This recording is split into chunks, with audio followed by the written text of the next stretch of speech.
It will be up to 12 residents of 8 New York counties, including some from upstate, to decide whether Sean Diddy Combs walks away from this case a free man or stays locked down for decades. Is there anything that you may want to confess tonight before you go in? I keep everything right here. There you go. Or right here. There you go. When a top attorney quits your case in the language used, under no circumstance can I continue.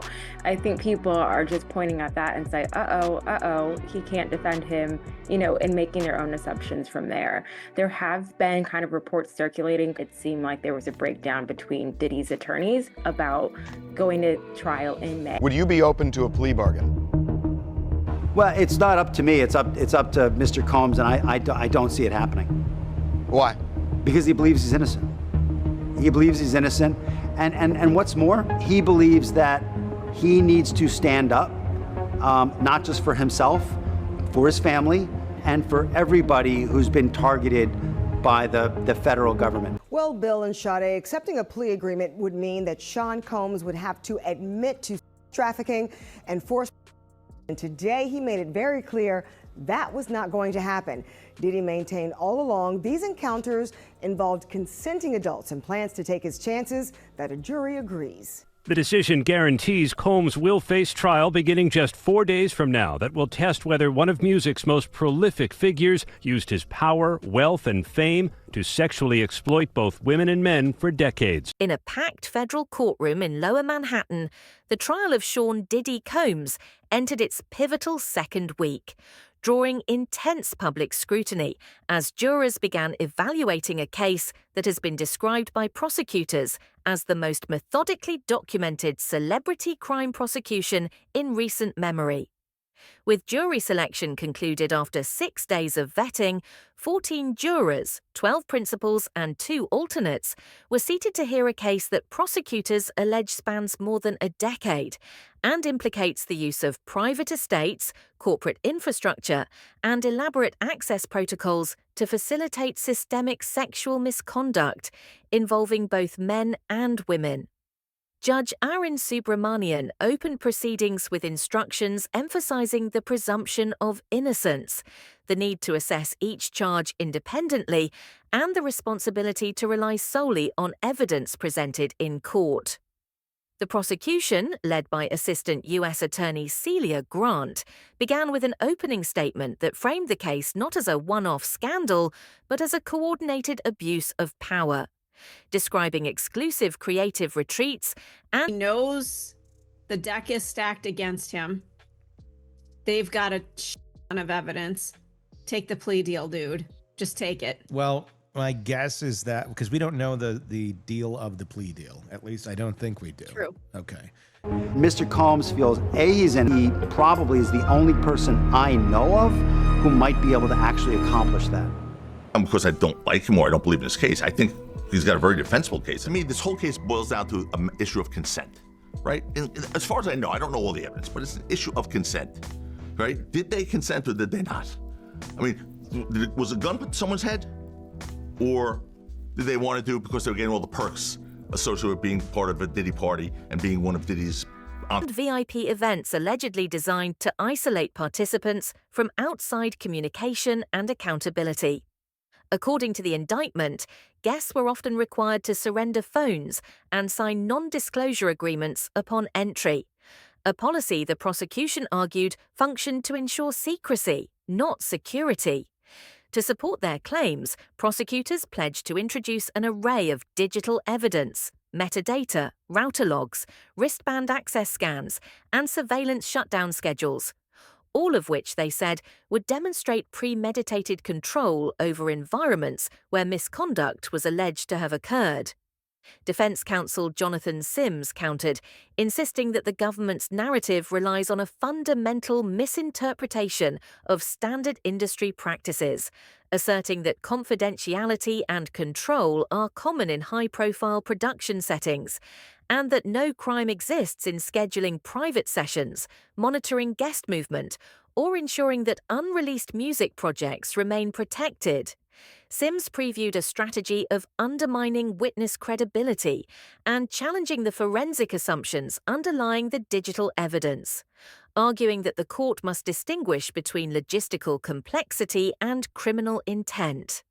The government's first witness, FBI Special Agent Rebecca North, walked jurors through the process of collecting and authenticating the electronic evidence, testifying that search warrants had been executed at 3 primary locations, Los Angeles, Miami, and a Manhattan storage unit, with care taken to preserve data integrity through hash value verification.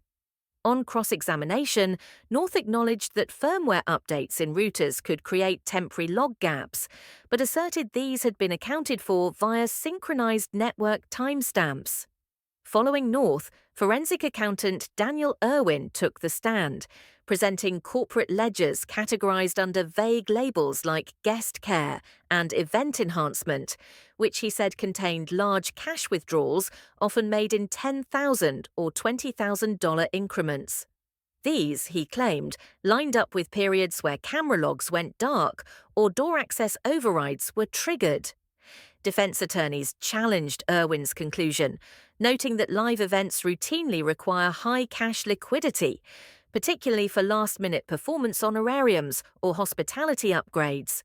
But Irwin held that the clustering of withdrawals alongside other operational anomalies suggested coordination, not coincidence. Architect Marlon Delacroix testified next, confirming that he had designed concealed corridors and optional privacy partitions at 2 of Combs' properties, but stated these were pitched as ways to protect high-profile visitors from paparazzi or uninvited guests. On cross, he admitted the term heartbeat mode, used in some design specifications, was unusual, though he claimed not to have interpreted it as a red flag at the time. Bella Serrano, a former household manager testifying under immunity, described routine linen replacements that required industrial volumes of bleach, often scheduled during camera blackout intervals. When asked why she stayed silent for so long, Serrano said she signed a severance and non-disclosure agreement upon leaving, though she stressed that her cooperation with investigators was never contractually restricted. Let's say on a scale of 1 to 100, it's a 95, that it's so strong, but it goes down to an 88. That helps the defense because everybody goes in thinking, wow, they're going to prove this, and they're going to prove this, and they're going to prove this, and all of a sudden, none of it's there. I think that actually helps the defense. We have the latest from federal court in the Sean Combs criminal case. Status of jury selection, what Diddy's going to be wearing, violation of a gag order, rejecting a plea offer. Diddy's lawyers had argued that he had made good faith efforts by showing up in New York, ready to surrender to face these charges, but prosecutors said that he could not be trusted, that he has a history of trying to intimidate witnesses, including some who are going to be witnesses in this case. They urge the judge to remand. Panda is a secret code for a certain thing, and so when it comes down to that certain thing, it's so what it is you basically have a certain nerve in your rectum, and if you touch that nerve, you can turn a person into an animal, you can turn a person into whatever you want them to be if you just hold them down. Do you still think that, because there is this public perception, that there are celebrity tapes involved in this case? No. Do you still think that there are minors involved in this case? I'm certain no. Okay. And again, when you say this case, we're talking the criminal case. The criminal case. In the correct. criminal, I know that. In the criminal case, no. Elaborate, sometimes days-long parties by coercing victims through drugs, threats, and manipulation. They claim to have video evidence, and some of the accusations echo details from over 70 civil lawsuits filed against Combs over the last 30 years. Music mogul Sean Diddy Combs back behind bars, a magistrate judge denying him bail, saying that there were no conditions that she could conceive of that would make her confident that he would appear again for other court appearances. The judge saying, my concern is this is a crime that happens behind closed doors. Trial, Combs will ditch the jail garb and wear ordinary clothes. As his lawyers argue, the evidence shows consenting adults being intimate in their own way. Back up a little bit, please. How can you support your father? How do you support him moving forward?